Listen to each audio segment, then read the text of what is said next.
ಎಲ್ಲರಿಗೂ ನಮಸ್ಕಾರ. ಎಲ್ಲರೂ ಹೇಗಿದ್ದೀರಾ? ಎಲ್ಲರೂ ಚೆನ್ನಾಗಿದ್ದೀರಾ ಅಂತ ಅಂದ್ಕೊಂಡಿದ್ದೀನಿ.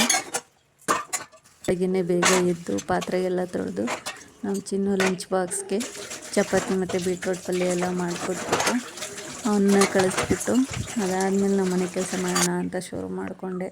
ಮನೆ ಕೆಲಸ ಮಾಡಬೇಕಾದ್ರೆ ನಾನು ಚಿಕ್ಕ ಮಗ ಇದ್ದಾನಲ್ಲ ಅವ್ನು ತುಂಬಾ ತೊಂದರೆ ಕೊಡ್ತಾನೆ. ಅದಕ್ಕೆ ಅವ್ನು ಮಲಗಿದಾಗ ಸ್ವಲ್ಪ ಮಾಡ್ಕೊಳ್ಳೋಣ ಅಂದ್ಬಿಟ್ಟು ಅವ್ನು ಮಲಗಿರುವಾಗಲೇ ಪಾತ್ರೆ ಎಲ್ಲ ತೊಳ್ಕೊಂಡು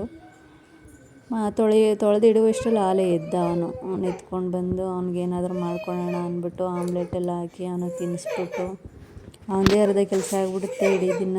ಆದ್ರೂ ಏನು ಮಾಡ್ತೀರಾ ಮನೆಯಲ್ಲೇ ಇರ್ತೀರಾ, ಅಷ್ಟು ಮಾಡೋಕ್ಕಾಗಲ್ಲ ಅಂತಾರೆ. ಏನು ಮಾಡ್ತೀರಾ? ಅವನಿಗೆ ಮೊನ್ನೆ ಇಂಜೆಕ್ಷನ್ ಹಾಕ್ಸ್ಕೊಬಂದಿದ್ದೆ 1.5 ವರ್ಷದ್ದು. ಅವ್ನಿಗೆ ಕಾಲು ನೋವು ಬಂದುಬಿಟ್ಟಿದೆ, ನಡೆಯೋಕ್ಕೆ ಬೇರೆ ಆಗ್ತಾಯಿಲ್ಲ ಪಾಪ ಅವನ ಕೈಯಲ್ಲಿ. ಅದಕ್ಕೆ ನೋವಂತ ಇದು ಮಾಡ್ತಾಯಿದ್ದ. ಅವ್ನು ನೋಡೋಕ್ಕೆ ಅಂತಲೇ ಊರಿಂದ ನೆನ್ನೆ ನಮ್ಮಮ್ಮ ಮತ್ತು ನಮ್ಮ ಚಿಕ್ಕಮ್ಮ ಬಂದಿದ್ದರು. ಅವ್ರಿಗೆ ಅಂದ್ಬಿಟ್ಟು ನೆನ್ನೆ ಚಿಕನ್ನು ಮಟನ್ನು ಎಲ್ಲ ಮಾಡಿದ್ದೆ. ಅವರೆಲ್ಲ ಹೋದ್ಮೇಲೆ ಮಾಮೂಲಿ ಗೊತ್ತಲ್ಲ ಕೆಲಸಗಳು, ಯಾರಾದರೂ ಬಂದೋದ್ರೆ ಎಷ್ಟು ಕೆಲಸ ಆಗಿಬಿಡುತ್ತೆ ಅಂತ ಫುಲ್ ಪಾತ್ರೆ ರಾಶಿ ಆಗಿಬಿಟ್ಟಿದೆ. ಅದನ್ನ ಇನ್ನೂ ತೊಳೆದಿಲ್ಲ ನಾನು. ತೊಳೆಯೋಣ ಅಂದರೆ ಮೇಲೆ ಎದ್ದು ಕೂತಿದ್ದಾನೆ. ಇವನು ಮಲ್ಕೊಂಡಾಗ ಸ್ವಲ್ಪ ತೊಳ್ಕೊಬೇಕು, ಸ್ವಲ್ಪ ಮನೆ ಕೆಲಸ ಮಾಡ್ಕೋಬೇಕು.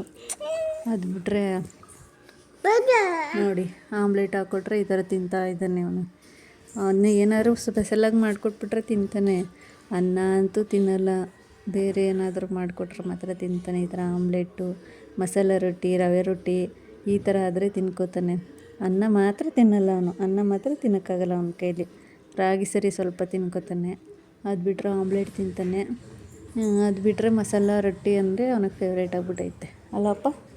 ಅಪ್ಪು ಯಾವ್ದು ಇಷ್ಟ ನಿನಗೆ? ಹೇಳು, ಯಾವ್ದು ಇಷ್ಟ ನಿನಗೆ? ಹೇಳು, ಯಾವ್ದು ಇಷ್ಟ?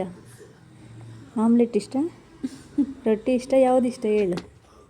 ಇದೆಲ್ಲ ಆದಮೇಲೆ ಮತ್ತೆ ಅವನಿಗೆ ಸ್ನಾನ ಮಾಡಿಸಿ ರೆಡಿ ಮಾಡುವಷ್ಟರಲ್ಲಂತೂ ನನಗೆ ಸಾಕು ಮಾಡಾಕ್ಬಿಡ್ತಾನೆ ಅವನು.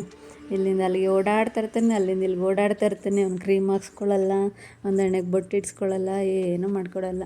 ಅದು ಇದು ಮಾಡಿಕೊಂಡು ಆಡಿಕೊಂಡು ಮಂಚು ತುಂಬ ಹೊರಳಾಡ್ತಾ ಇರ್ತಾನೆ. ಒಂದು ಕಡೆ ಅಂತೂ ನಿಂತ್ಕೊಳ್ಳಲ್ಲ. ಅವನ್ನ ಹಿಡಿದು ಸಾಕಾಗ್ಬಿಡುತ್ತೆ. ನೋಡಿ ಯಾವ ಥರ ಓಡಾಡ್ತಾ ಇರ್ತಾನೆ ಅಂದ್ಬಿಟ್ಟು. ಅಲ್ಲಿಂದ ಇಲ್ಲಿಗೆ ಓಡಾಡ್ತಾ ಇರ್ತಾನೆ. ಕಪ್ಪೊಂದು ಕರೆಕ್ಟಾಗಿ ಇಕ್ಸ್ಕೊತಾನೆ ಅಷ್ಟೇ. ಅದು ಬಿಟ್ಟರೆ ಇನ್ನೇನು ಇಕ್ಸ್ಕೊಳ್ಳಲ್ಲ. ಇದೆಲ್ಲ ಆಯಿತು ಅನ್ನೋ ಅಷ್ಟರಲ್ಲಿ ನೋಡಿ ನನ್ನ ಮಗ ಯಾವ ಥರ ಡ್ಯಾನ್ಸ್ ಮಾಡ್ತಾ ಇರ್ತಾನೆ ಅಂತ.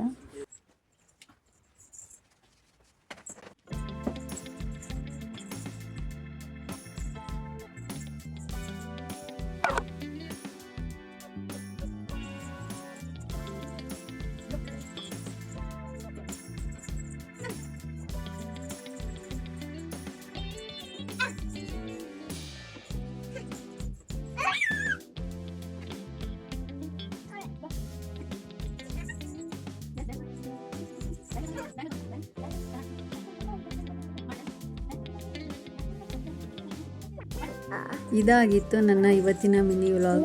ಇಷ್ಟ ಆಗಿದರೆ ದಯವಿಟ್ಟು ಲೈಕ್ ಮಾಡಿ, ಶೇರ್ ಮಾಡಿ. ಧನ್ಯವಾದ.